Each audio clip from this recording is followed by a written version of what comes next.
right, here we go. This is Empire Talks Back. I'm Wallace Allen here on the case for truth and justice with the right information to help improve the situation. Well, improving the situation, we work on that every week. I think most of us work on it every day. Let me chart that over again. We should all work on improving every day. Some of us are quite satisfied to just suck up some oxygen and leave out some waste material and all of that. Yeah, it's appropriate for me to start that way this week because this is the week of Earth Day, and we have many people walking around under the misconception that we need to save the planet. When I say misconception, I'm not an anti-environmentalist at all. I just understand that the planet has been here for millions of years, possibly with us, and certainly without us. But the planet doesn't need to be saved. The planet can save itself. What needs to be saved is living conditions. There's a certain amount of oxygen and other things that we need, and water, and it's really something when you don't respect your house. It's really something when you don't respect yourself. It's really something when you don't respect our neighbor, our friends. And that's where we are now, folks. We're living in a house that we disrespect. We are throwing trash everywhere. The earth is not in a problem because the earth knows what to do. When it gets sick, it starts coughing and sneezing and rejecting and ejecting things. The earth is in a position to evict you and I, kick us off the planet that we are disrespecting, and continue to live on in its own lifestyle and maybe bring some humans back in another couple of million years. I don't know. But I do know this, that we have the ability to change our minds. People change every day. You and I change every day. We're on a cycle of change. You're not the same person that you were 5 years ago. You have the opportunity to be better every day. You have the opportunity to make things better for other folks every day. You hear this every week from me one way or another. That's because I'm excited about still being here to suck up oxygen and hopefully say and do some things to make the world a better place and life a little better for you and for me. Once again, you don't need to worry about saving the planet, but you do need to worry about cleaning it up so that we can still stay here. When the air gets bad, you're mad about wearing masks because of a pandemic. People have been wearing masks in Asia for years because of bad air. I don't know, many of us won't even get to take the mask off because we're finding that the participants in the air are killing us. We've got islands of plastic in the ocean. But that's okay. We've got plastic in our bodies. We've got little islands of plastic in our brains. We really have to work on being better if we want to be better. Part of that goes with how we treat each other. Understanding the history in America says that, we started here in America mistreating each other.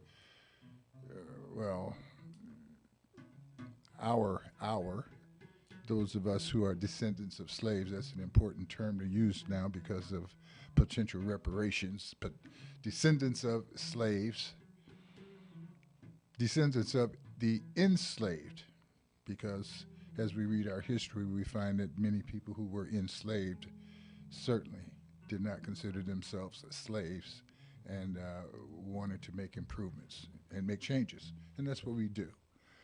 Our guest today, is a woman who has love for herself, her family, her history, and naturally with that love comes disappointment and great moments of excitement about achievements and things of that sort. Tiffany Green Abdullah. I have a daughter named Tiffany. I have friends named Green and Abdullah. She's not unfamiliar to me at all in that aspect. The story takes place in Alabama, Detroit, Chicago. We talk about Mississippi.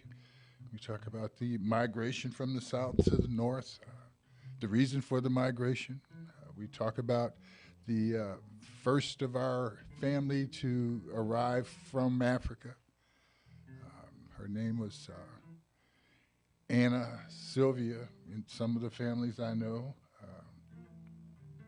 But it's a familiar story, but it's so particular and so specific with each of us that we know it in general, but every time we get a chance to hear about it specifically, it's something we want to sit down next to the fireplace and hear the story and participate and tell more about what we know of our family. But it's comforting, but at the same time it's disheartening because there's so much that we don't know as we find out what we can know. So we're going to talk with Miss Tiffany right after this break. I'm Wallace Allen here on the Case for Truth and Justice, and we do have the right information to improve the situation. Life is going to be better for everybody right after the show because you'll know something that it didn't. And you'll have the opportunity to act a little different. We'll be right back.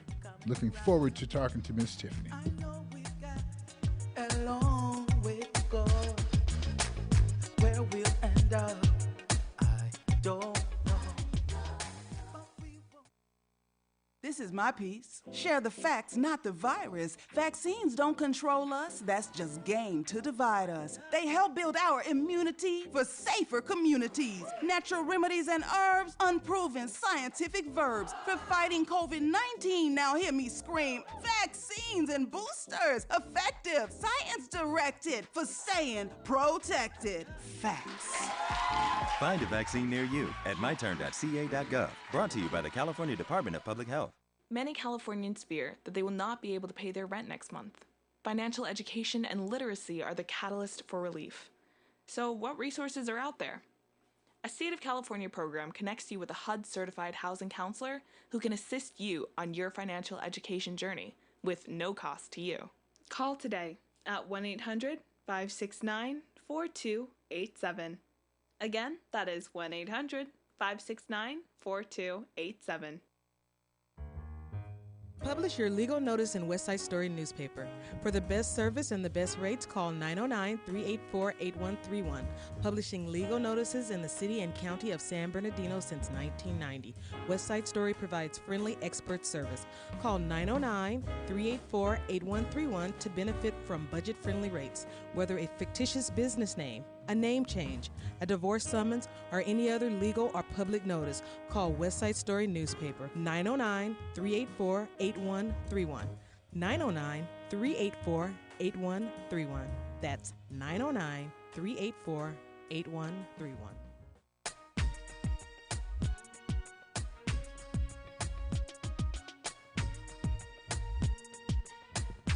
We are back, and we are on your mark. Get ready, get set, go. We have a wonderful guest this morning, a woman who has written a book called The Bean Pie.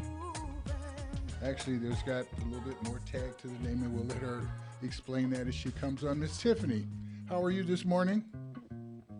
Good morning, Mr. Allen. And that's great. Tiffany So much. Green Abdullah. You Yes. were born into this great earth that we live on some 40 to 50 years ago. What is your impression of where we are right now? We're going to talk about your book, but right now it's just really critical in terms of where we are politically, environmentally, as a people, as a nation, as a planet. How did you look up looking at the world this morning? How'd you wake up? What's first I on your woke mind? up prayerful and hopeful this morning. With my family, I am Muslim, and we are in the month of Ramadan, the holy month of Ramadan. That's right. So we were up very early, making sure everybody ate and got water before fasting started when the sun came up. So it's it's a good day. All my children are asleep, Mm-hmm. so it's quiet in my house, especially on a Sunday. They pretty much sleep Yes. as long as they can because they're fasting. But Ramadan. Explain it. It's a beautiful time. Yes, it's a religious time. It's a time for religious ritual for the Muslim religion. I want to share some of that with us, but your Sure. diet, So this yeah, is your diet, your processing stuff yeah. during the day. There's a investment made into the world as you do that. You want to explain that to us a little bit? Share that part. Exactly. Sure. Well, it's a month that Muslims around the world are fasting from sun up to sundown, and we do that in order to stay in. How do I say it? So number one, to develop our discipline, Mm-hmm. and also to resonate and understand what it's like to be without. And so we understand the feelings of hunger, but your body eventually you get over that after a while. But it is built. Millions and millions of Muslims are fasting right now until I think we have 9 more days left. And at the end of Ramadan, we have what's called Eid, which is kind of like similar to like our Christmas, where we give kids gifts, we dress up beautifully, we get together as a community, and we break our fast. Our nation is composed of people who look at God from a lot of different angles. I think most of us agree that we're looking at the same one. But like America, religion has, once again, so many angles that people look at it from. Our angle as Americans, people, black African Americans, has been usually cornered to focus on what has occurred after we were enslaved in Africa, brought across the ocean, and worked to build America. Your Bean Pie book,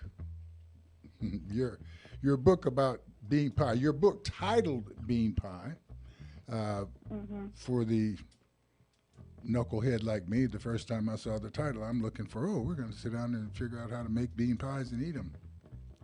You used bean pie as a bridge to discuss your family, to discuss the history of your family and the culture that we share. Explain that a little to my audience. You start off your book with the history. I have not finished the book. I'm not sure exactly how things have worked out for you since 2009 when you met the man whose name you carry now. But I get the sense of business running through your family, of getting along, of making things happen. At the same time, good things are happening, terrible things are happening, just like in my family. Not things that make us quit, but some people drop off along the way and causes strength to be demonstrated in other ways.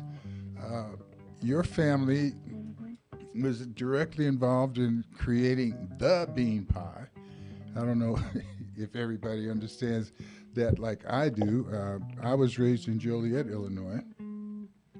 I remember that we had some people who were downtrodden, drunkards, bums, whatever. And I remember specifically there was 3 people who all of a sudden cleaned up, straightened up, and became, good citizens of that sort, people you could talk to and be proud of. And they were people who had involved themselves in the Nation of Islam. The first time I ever heard someone talk about the importance of what we put in our body was the Honorable Elijah Muhammad's book, Live to Eat. I mean, Eat to Live. Yes, Eat to Live. So the diet, proper diet, and all of those things are part of what you talk about. So why did you write your book? Tell us the proper title of the book. Tell us what inspired you and what we should be looking for in our lives as we associate our culture, our food, our family. On your mark, get set, go.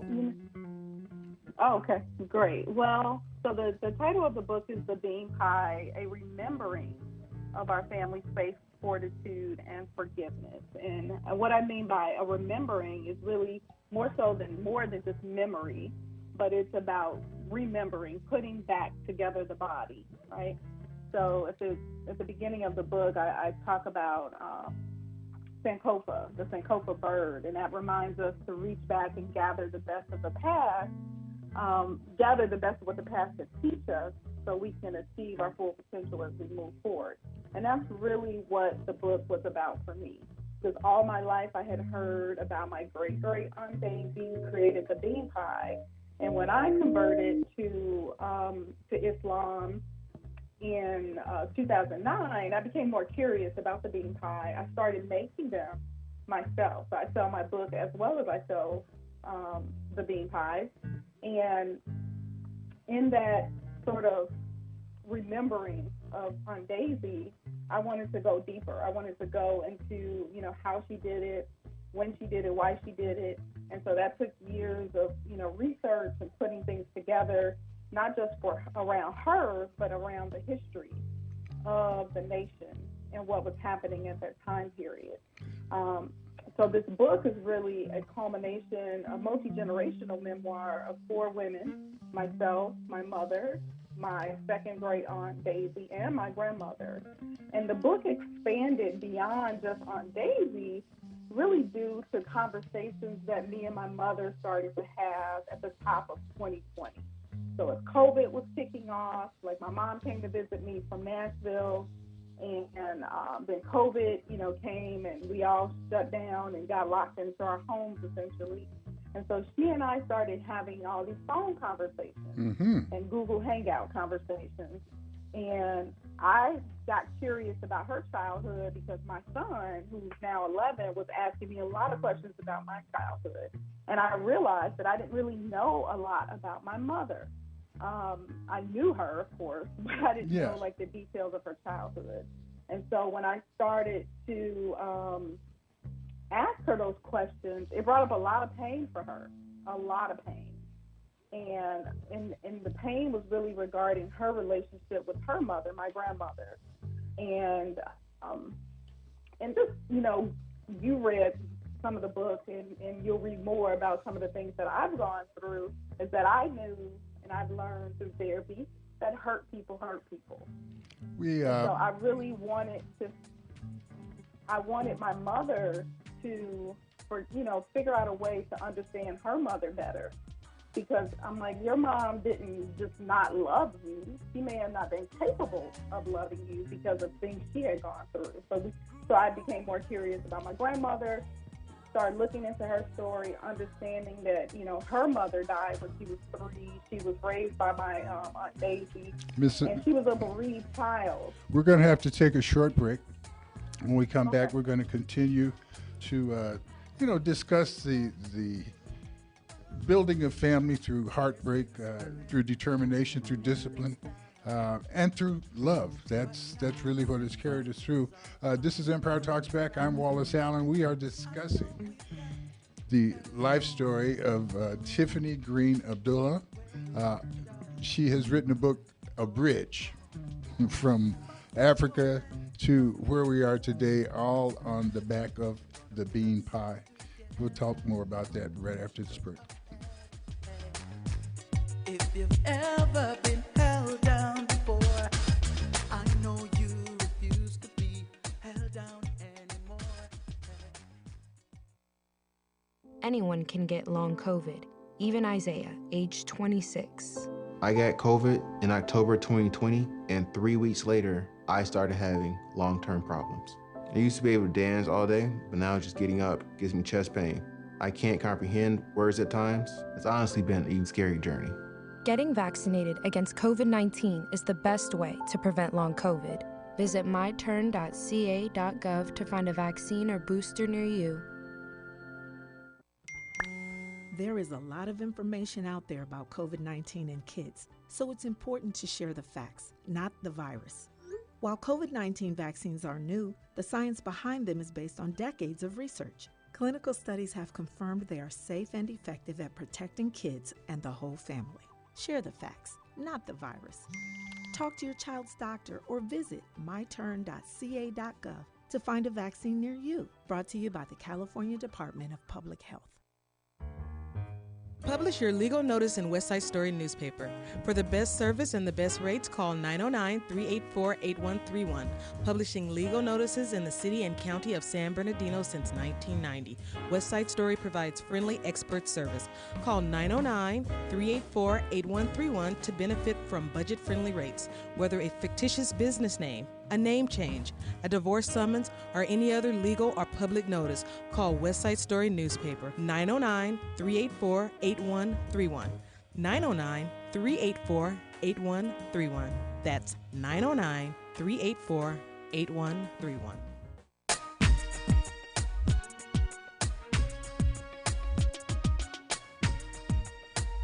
We are back. This is Empire Talks Back. I'm Wallace Allen here on the case for truth and justice.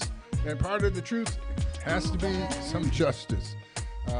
We come out of a period of time, 50s and 60s. We see the result of it, the Me Too movement, the arrest of our father for many of us, the Bill Cosby.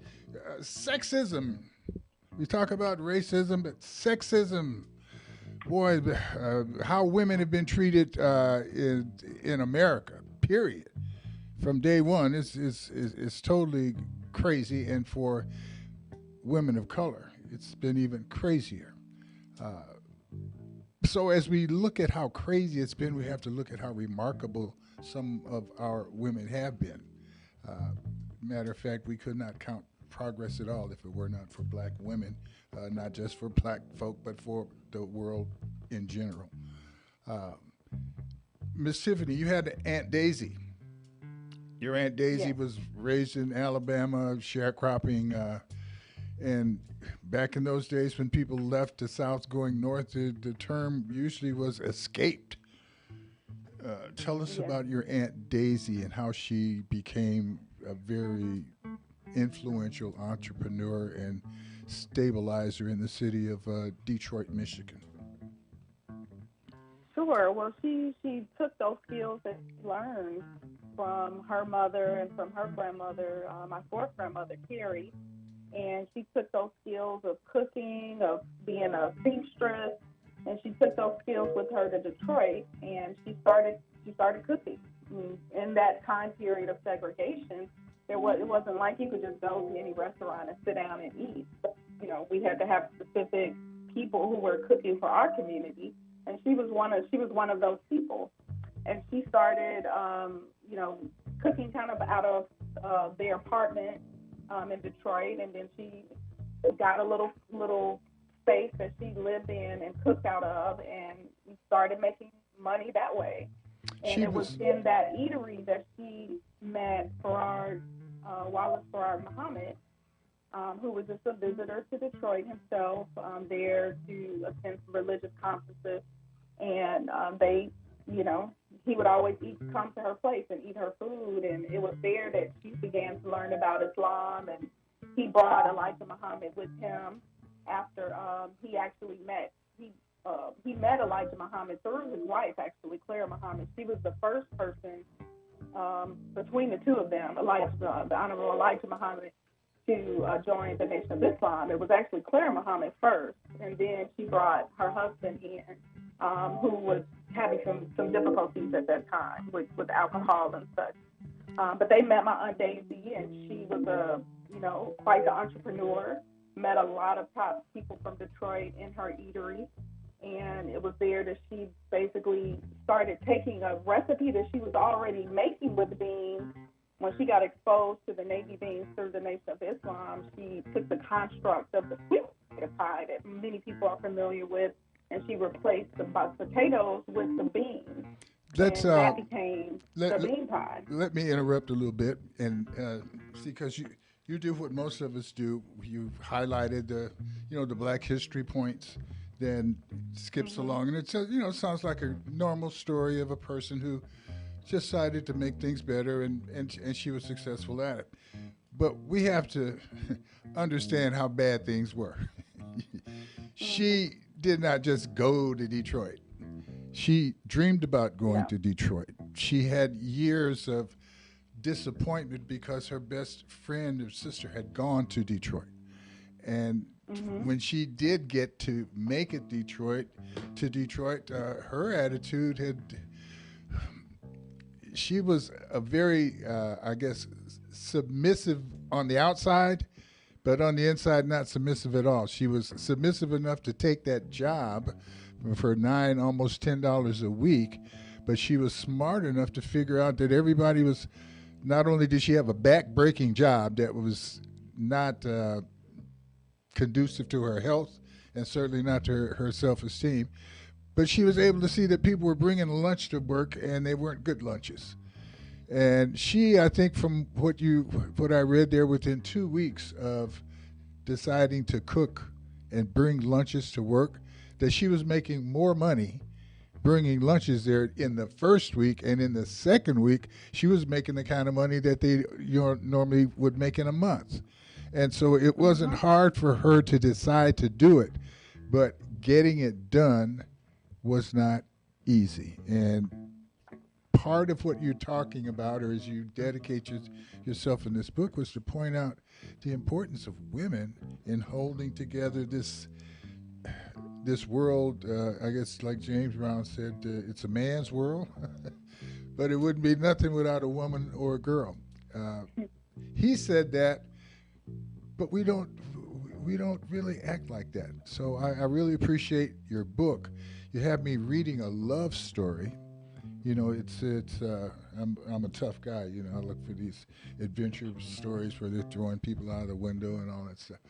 But I'm reading your love story, and I'm wanting to speed read it, but I keep getting caught up in the analytics of what's going on. You speak of historically. You speak of Mr. Wallace Farrar, the man who introduced Elijah Muhammad to Islam, and Daisy was there cooking, and you talk about African foods that we brought over, and African recipes, and how that African recipe melded with an American taste desire and created the bean pie. You want to talk about that a little bit? Sure. So in the book, there's an excerpt that I wrote from my fourth grandmother, Carrie, who explained she's always kind of taking care of the kids and teaching them how to garden and how to can remember. Food, she's teaching them how to remember. Because we didn't have refrigerators. Yeah. At that time, and she talks about her mother, teaching her about the ways of Africa, and she couldn't remember all the words of what her mother was teaching her, but she was dressing like her mother. She talked about the ring shout as a sort of precursor to, our churches that we have now.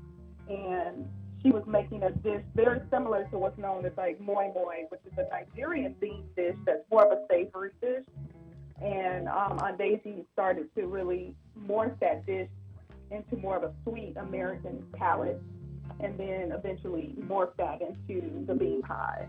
And she also made the bean soup. And I have the original Foley food press that she used all those years. I have that. I'm looking at it right now, sitting on my shelf. Mm-hmm. So I still have one of her cooking tools that she used to use. But when you talked about the importance of women, I really look at this book as remembrance, as activism, right? Because I don't want to accept, and I'm not going to accept, the erasure of Black women's lives in this country. The civil rights movement, everything that's happened is literally on the backs of Black women. Even our latest political times that we're in right now, and I live in Atlanta, so everything that happened with Stacey Abrams and her not, winning the governorship, and then starting getting all these people to register to vote, which changed the face of America in the presidential election. You know, so even when somebody does something bad, something good, sometimes That's come right. out of it. And, That's right. and very similar to themes that I write about in my book. I think there's a statement in the book that if it weren't for the bitter, you could not appreciate the sweet. We're going to take a short break, and when we come back, there's something that you say, I think it was your aunt did when you could tell when she was happy or sad because she would walk in circles. That circle walk and circle shop. When we come back, let's talk about that a little bit as an old cultural, iconic cultural thing that we do, and then we'll talk a little bit about what we're doing now and how we should be responding as a people. This is Empire Talks Back. We're speaking to Tiffany Green Abdullah. She is an author. She is a Renaissance woman. She's someone that we can depend on to give us an accurate view of what's going on in the lives and the viewpoint of our black women. We'll be right back. To every word I say, every word I say.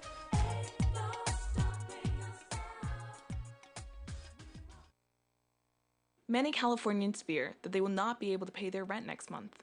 Financial education and literacy are the catalyst for relief. So, what resources are out there? A State of California program connects you with a HUD-certified housing counselor who can assist you on your financial education journey with no cost to you.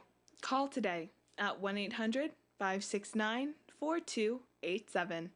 Again, that is 1-800-569-4287. Publish your legal notice in West Side Story newspaper. For the best service and the best rates, call 909-384-8131. Publishing legal notices in the city and county of San Bernardino since 1990. West Side Story provides friendly expert service. Call 909-384-8131 to benefit from budget-friendly rates. Whether a fictitious business name, a name change, a divorce summons, or any other legal or public notice, call West Side Story newspaper 909-384-8131. 909-384-8131. That's 909-384-8131. There is a lot of information out there about COVID-19 and kids, so it's important to share the facts, not the virus. While COVID-19 vaccines are new, the science behind them is based on decades of research. Clinical studies have confirmed they are safe and effective at protecting kids and the whole family. Share the facts, not the virus. Talk to your child's doctor or visit myturn.ca.gov to find a vaccine near you. Brought to you by the California Department of Public Health.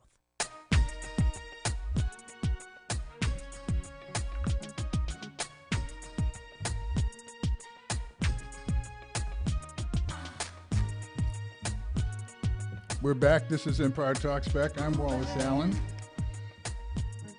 I'm going to read something from page 30 of your book, Tiffany.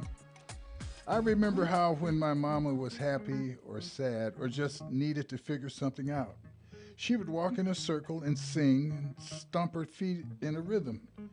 But on Sundays, the only day the enslaved people got to rest, they would meet in a wood house at the edge of the plantation and had no windows. Everyone would walk in a circle and say prayers out loud, and everyone else would respond. As they walked, they stomped, and the boards of the floor would jump. They called this the ring shout. Grandmother smiled in her recollection. Miss Tiffany. Yes. What was that all about? How did that message get pulled out? When we say I remember my mama, that was your mother speaking, right? No. That was my fourth grandmother's mother, so my fifth grandmother. Okay. So she was speaking about... So I wasn't born yet. Oh, yeah. No, you weren't born. I don't guess your mother was born yet on this one. No. So we're talking about a tradition that old folks, I mean, grandmama, great grandmama people. So this was something that came directly from our African bridge. Yes. Yeah, and I wrote about the ring shout, really inspired by one of my friends here in Atlanta, Charmaine, who's an artist, and she's actually building those little buildings across Atlanta, replacing Confederate monuments with those buildings, and she's doing workshops around the ring shout. So it was after talking to her last year before last actually, I really wanted to bring in the story of the ring shout into the book because it made sense in terms of time of my poor grandmother, that this is what they were doing before they had their own churches. I mean, these were the first black churches, you know, were these buildings, you know, on plantations. So that's why I brought in the ring shout into the book. Mm-hmm. So replicas of the black church. And I often thought about how easy it would have been to become a Christian when that was the day, Sunday was the day that Christian stopped kicking me in my butt and allowed me to, sleep late if there was a such thing, or to not have to work. So declaring myself to be part of your group, if that helps, I'm going to do it. And I think black folks became better Christians than anybody that was beating them up, pretending to be a Christian. So I take a lot of wonderment at, the level of sincerity with how our enslaved ancestors utilized Christianity as a thing to help them get along and to actually escape from enslavement. We are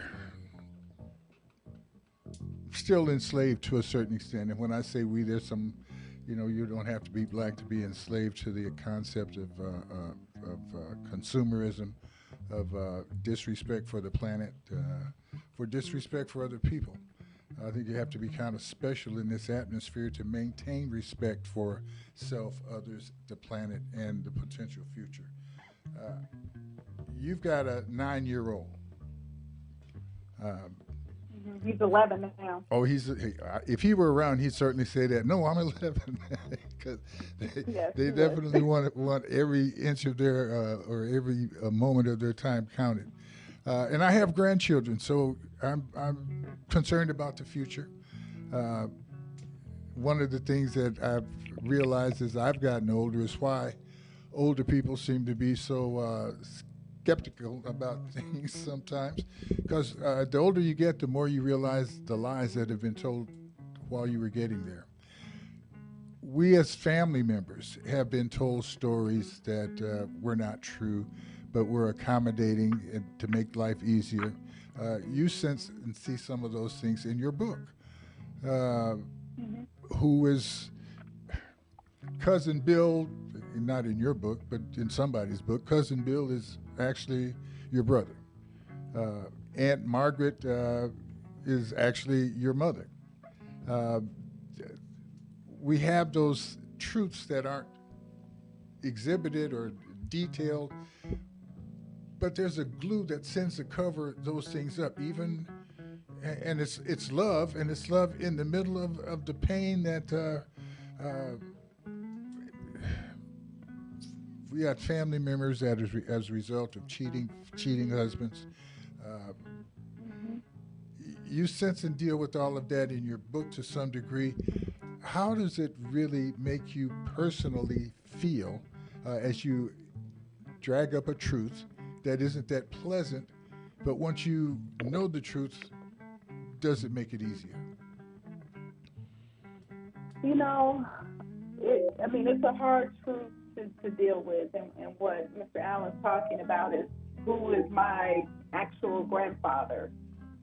And I discovered there was already the remnants of the secret that was out there that my mother knew. She heard things growing up, and I had my mom do a DNA test, an ancestry DNA test.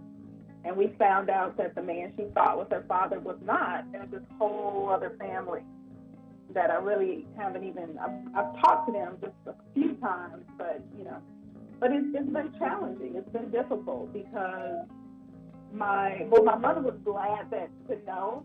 She was glad to know that what she had heard as a child was actually true.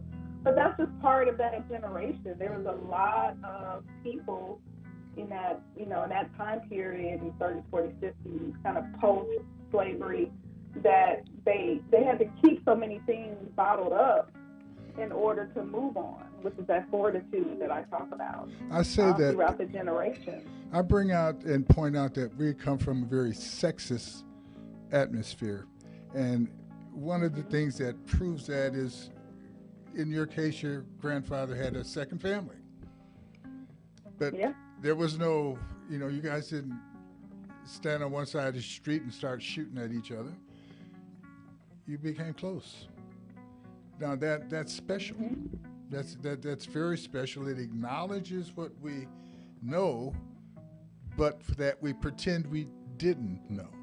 And I keep going back on. I'm looking at the sexism that took place in the 60s and 50s, and all the way up to that in the 70s and to now, and wondering how, as we look at our politics, where we've always thought that politicians lie. We've had no doubt that they did. But with this social media age that we live in now, we know that they're lying. We know that the people that we've been trusting to do the right thing don't necessarily do it. The world of politics, as you look at raising your son, what are the things you tell your 11-year-old? Have you had that talk with him yet? We're going to take this short break. Yeah, we're going to take this short break, and we're going to talk about our future here and how we can, how we can feel good about the future and how we can feel solid about working together to make things better. This is Empire Talks Back. I'm Wallace Allen, and I'm not about to jump off a cliff. I've got a great feeling about the future. I've got an idea that we are going to be more than all right. We are going to thrive, and we're going to talk about how we'll do it right after this break. We've got the good. There's been so many things that held us down. But now it seems many Californians fear that they will not be able to pay their rent next month. Financial education and literacy are the catalyst for relief. So what resources are out there? A State of California program connects you with a HUD-certified housing counselor who can assist you on your financial education journey with no cost to you. Call today at 1-800-569-4287. Again, that is 1-800-569-4287. This is my piece. Share the facts, not the virus. Vaccines don't control us. That's just game to divide us. They help build our immunity for safer communities. Natural remedies and herbs, unproven scientific verbs for fighting COVID-19. Now hear me scream. Vaccines and boosters, effective, science-directed for saying protected. Facts. Find a vaccine near you at myturn.ca.gov. Brought to you by the California Department of Public Health. Publish your legal notice in West Side Story newspaper. For the best service and the best rates, call 909-384-8131. Publishing legal notices in the city and county of San Bernardino since 1990.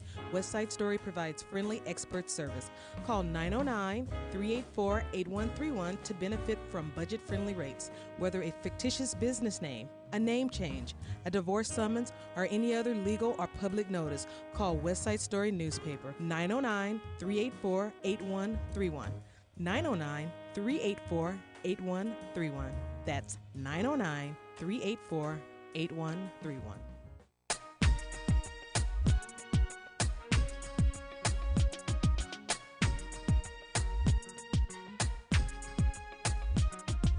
We are back. This is Empire Talks Back. I'm Wallace Allen. We are speaking with the author of The Bean Pie, a remembering of our family's faith, fortitude, and forgiveness. Ooh, forgiveness.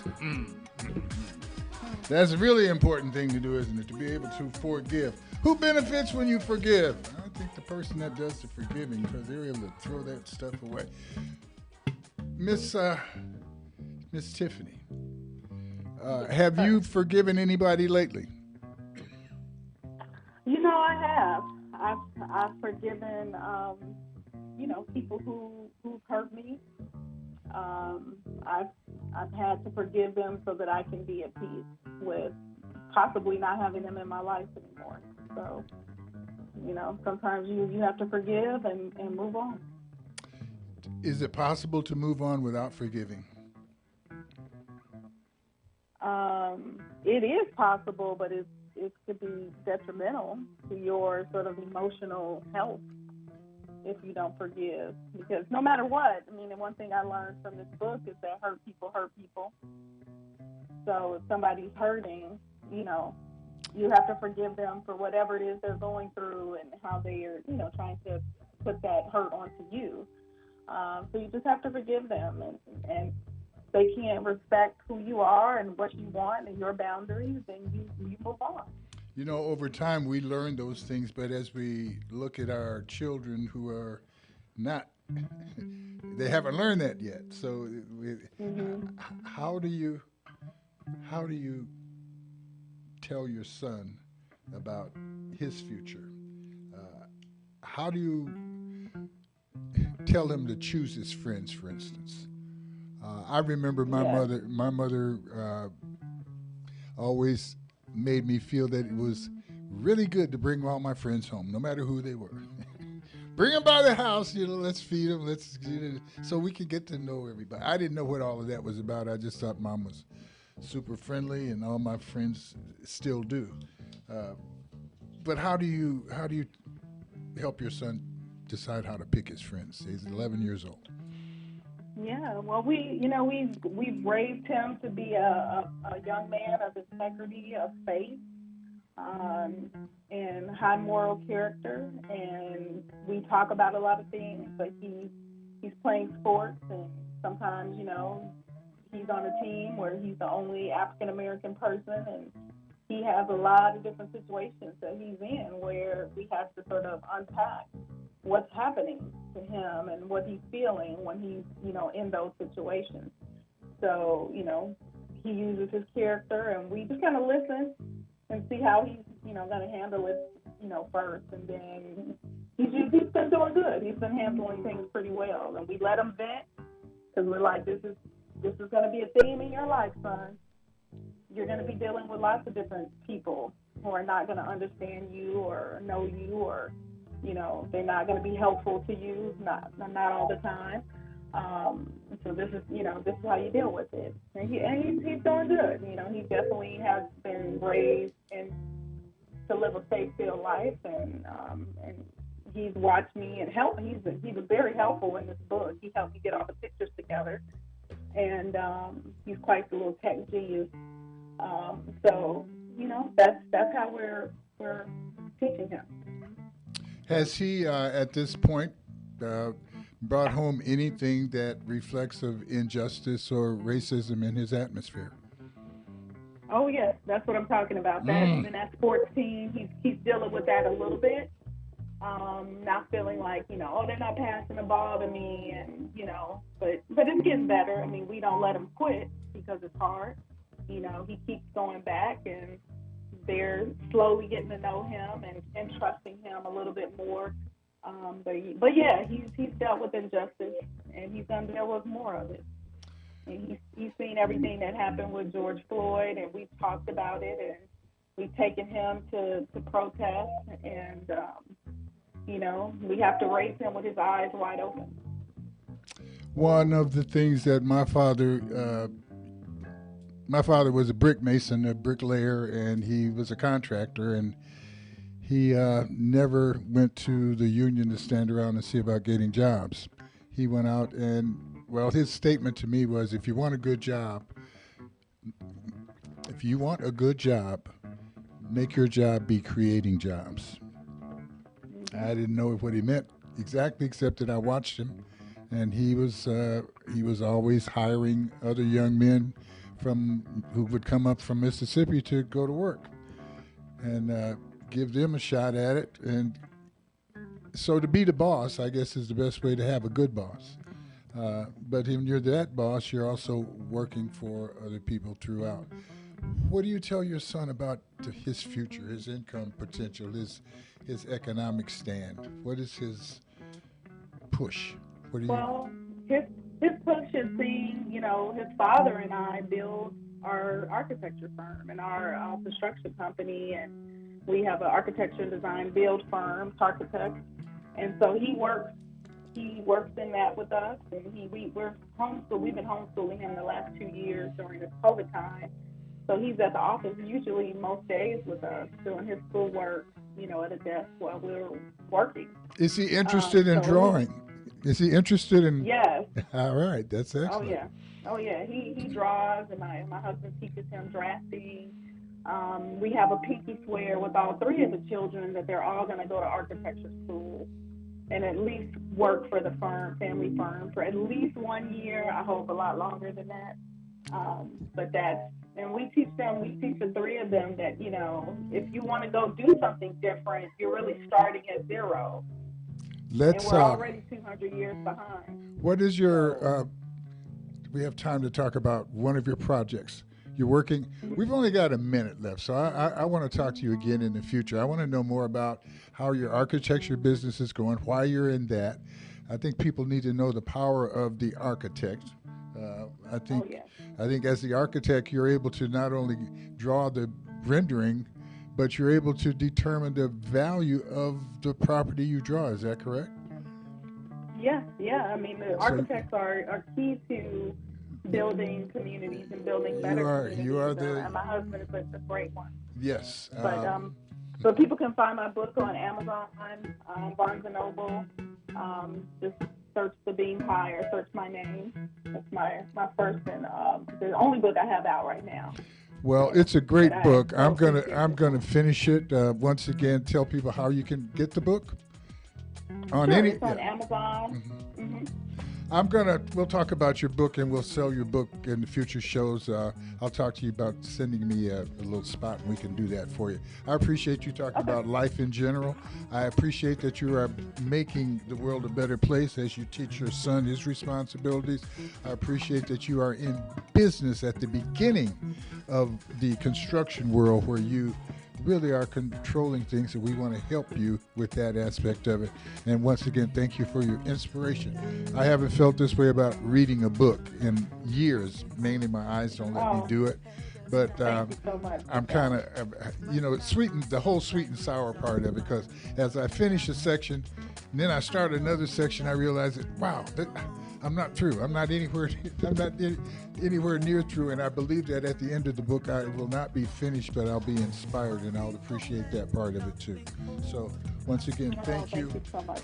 And once again, with your permission, we'll be getting back in touch with you to speak with you further about helping you with this book and more about you helping us understanding the world of architecture and how it's part of our future.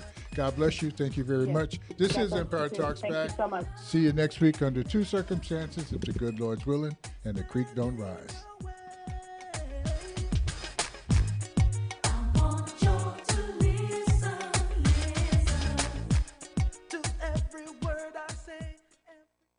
KCAA Loma Linda, 1050 AM, 106.5 FM, and now 102.3 FM. Affiliates, its management, or advertisers. The Del Walmsley Show is for entertainment purposes only. Please consult a professional regarding your personal investment needs. Nothing presented on the Del Walmsley Show constitutes an endorsement, recommendation,